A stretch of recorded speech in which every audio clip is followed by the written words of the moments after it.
did you become involved with this project? At the very beginning, when the script was going around, or the first stages of the script, and I read it, and I grew up in Belgium reading graphic novels and comic books, and I was an animator, so animation is my background. And when you get something that's a superhero movie but with a flying dog, you go, oh wow, I want to do this. So that's how that happened. Very cool. What was important to you when you decided to get involved? What's important to me for every movie that I pick is that it has great characters within a great world that I can create. So whether it's a superhero city and do all that, capital city is something that we actually built within the computer and and locations and all that, and just quirky, fun characters, the Dr. Barsinisters of the world, the Polly Purebreds, the CAD, all of that.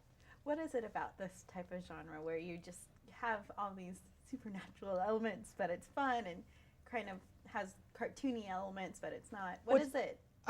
I think it's escapism. I mean, we live in really rough times. I mean, there's a lot of serious stuff happening in the world, and for people to go into a movie theater for 80 minutes and just escape and look at things that remind them of their childhood, whether it's through older movies or comic books or animated films or whatever, they can just escape and enjoy it and not worry about that. It reminds them of the time they didn't have to worry about anything but buying that next comic book, Definitely. So I think that hits a note.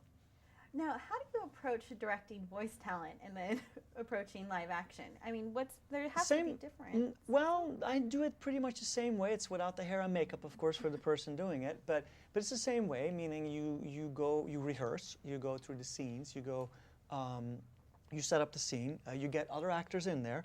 Amy Adams and Jason Lee actually did talk and flirt their thing as their characters and do all that, and then you give them adjustments. Try this, can you do this? And of course they have a lot of ideas, and they ad-lib, and once they become the characters, it comes alive, and they just talk and do their thing, and gold comes out of that. A lot of these things were not scripted. You had a lot of different elements to work with. What is the most interesting to you as far as? The most interesting is to mix all the elements so that nobody thinks of it as elements, but they get lost in the characters in the story. Mm-hmm. That to me is the challenge, and is what I hope we did. I mean, there's a lot of talented people working with me doing that. The animal trainers, the actors, the crew, visual effects people. But to just do that. If somebody says, hey, we're going to do a movie with a flying dog and it's going to look real, I want to be able to do that. To me, that's a natural progression from my days as an animator. Mm-hmm. So. I actually didn't think about it until I was reading production notes and things like that. I was like, wow, there actually are a lot of things, because I enjoyed the movie a lot. Oh, thank you. How did you get Underdog to fly?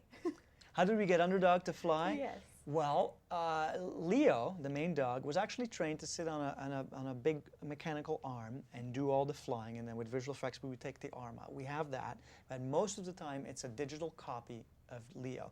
So we have a perfect CGI copy of Leo in the computer. We actually X-rayed Leo. We used that skeleton and built from there muscles, skin, the hair, the whole thing, eyes.